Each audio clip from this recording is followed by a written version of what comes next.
It's already been announced. The director said it out loud, on the record.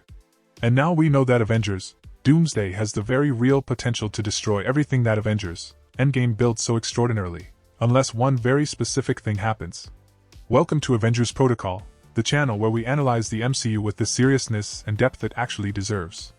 If you're new here, subscribe right now and hit that bell. This is exactly the kind of analysis you won't find anywhere else.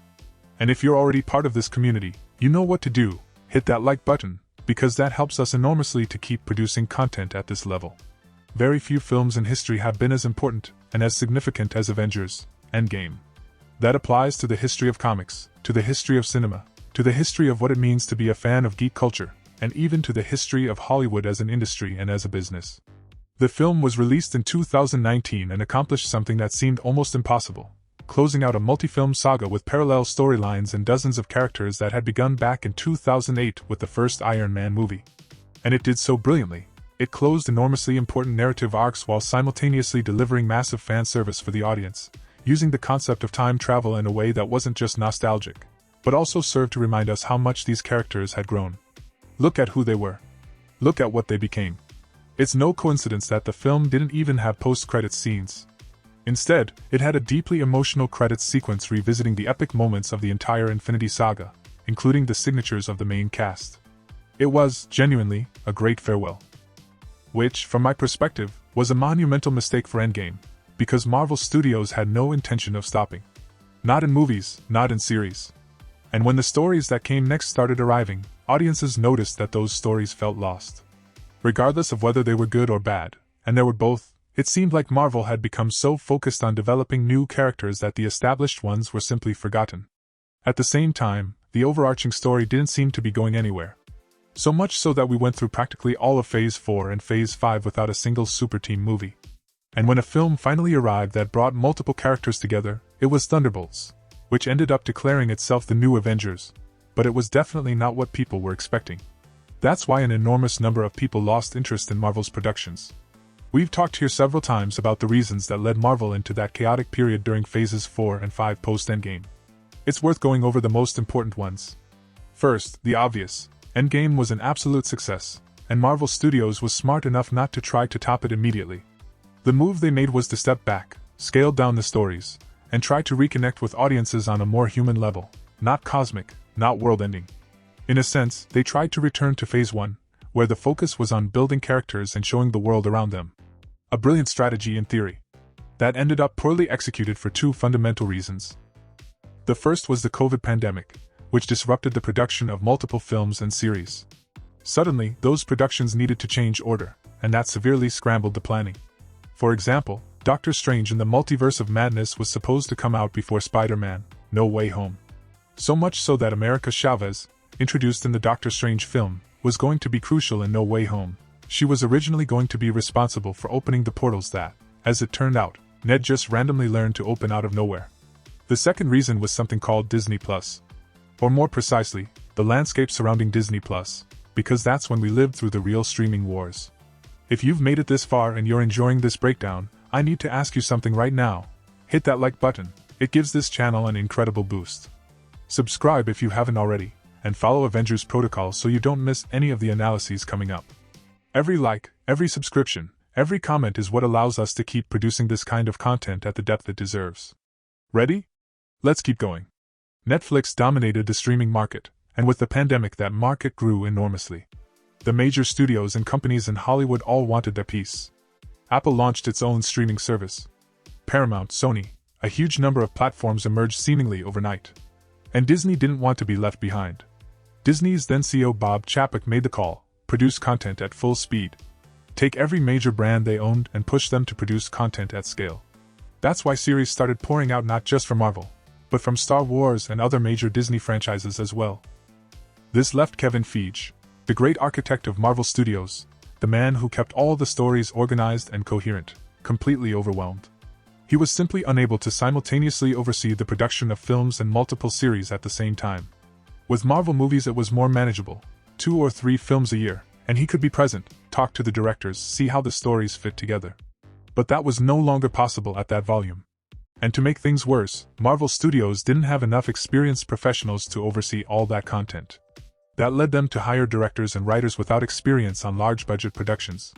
And let's be honest, this is actually fairly typical Marvel behavior, going after directors and writers when they're still in the early stages of their careers and cost less. That's exactly what happened with the Russo brothers, directors of Infinity War and Endgame. They had no experience with large-budget productions when Marvel hired them. But they made Captain America, the Winter Soldier. It was a massive success, Marvel kept them close, and the rest is history. It's no coincidence they're coming back now for Doomsday. But unfortunately, the same thing didn't happen with the Disney Plus series. Picture it, multiple people with little experience in comics and large-scale productions, working without adequate supervision. The result was what it was. And it was precisely because they had lost the audience's attention during that period that Marvel made a desperate move to win back their original fanbase. They brought back their most iconic actors, the very same ones who had seemingly received definitive endings in Endgame. The first major revelation was Robert Downey Jr. returning, now not as Iron Man but as the villain, Dr. Doom. And then they confirmed the return of Steve Rogers as well, who had apparently received a happy ending at the close of Endgame. And this raises a very valid concern, that the new Avengers film could destroy the previous one, simply by undoing critically important points that were established at the end of that story. For example, Doomsday would destroy Endgame if it undoes Tony Stark's sacrifice. Several theories circulating online have suggested that Dr. Doom could be that same Tony Stark who sacrificed himself by snapping his fingers, that he would return bearing the scars of that sacrifice, given that Dr. Doom in the comics does have scars, and that he would come back seeking revenge or trying to undo some mistake through radical methods. That would even justify him taking a new name. If that theory were to be realized, it would be the total destruction of a character arc we followed for more than 10 years in the MCU.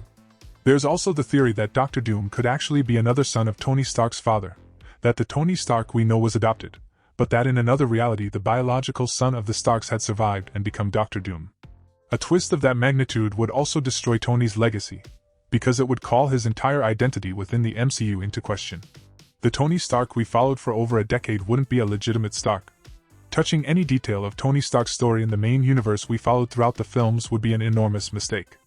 Equally problematic would be undoing Steve Rogers' choice, which remains one of the most memorable moments in Endgame.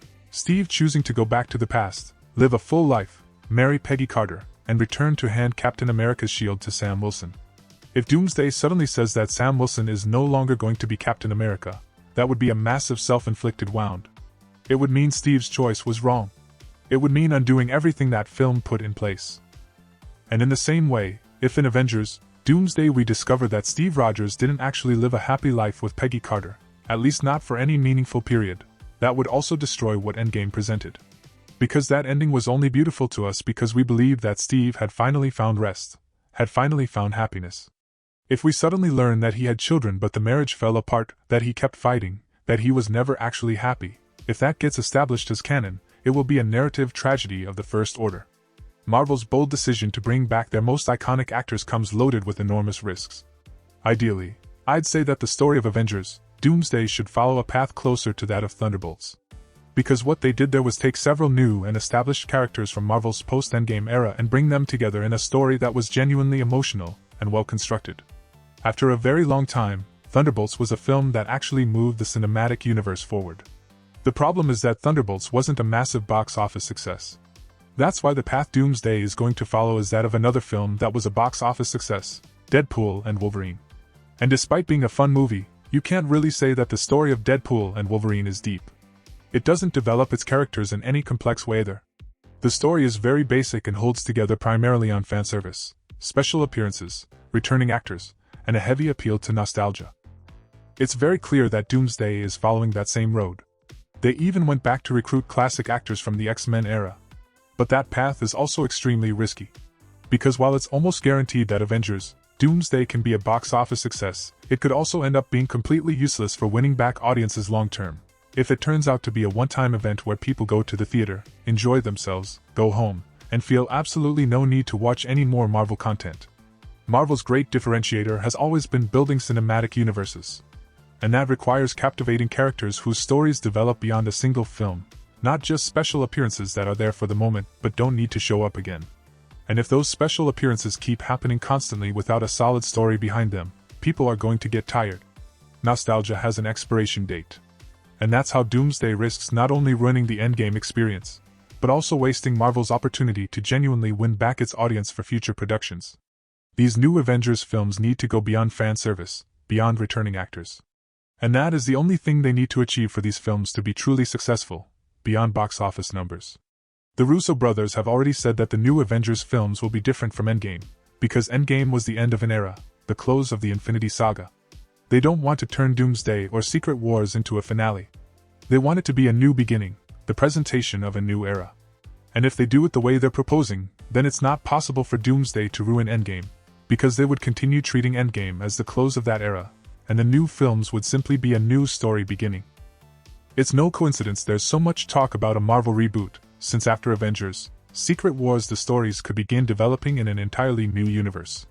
That's exactly why they need to be incredibly successful in demonstrating that this Doomsday and Secret Wars era is genuinely different, even when using some of the same characters. This new saga needs to go down a new road and, at the same time, build solid narrative arcs for these characters, so that some of them can continue to exist for several years and draw the audience's attention toward future projects. And after that, they still need to make every new production, every new series and every new film feel relevant and important to the larger story they're telling. Only then will Marvel fans start believing again that everything Marvel produces is worth watching. Only then will they not be destroying what came before, but building on those foundations instead. Now I want to ask you, do you think Doomsday is going to pull it off, or is it going to repeat the same mistakes? Drop it in the comments below. I genuinely love reading what you all think. And if this breakdown made you think, hit that like button right now, subscribe to the channel if you haven't yet, and follow Avengers Protocol so you don't miss a single analysis of what's coming. Every like, every subscription, every comment is what keeps this channel alive and allows us to keep delivering this level of content for this entire community. Don't just watch, be part of the conversation. More videos are on screen right now for you to dive into. Thank you for being here. As always, it's been phenomenal. This is Avengers Protocol, signing out.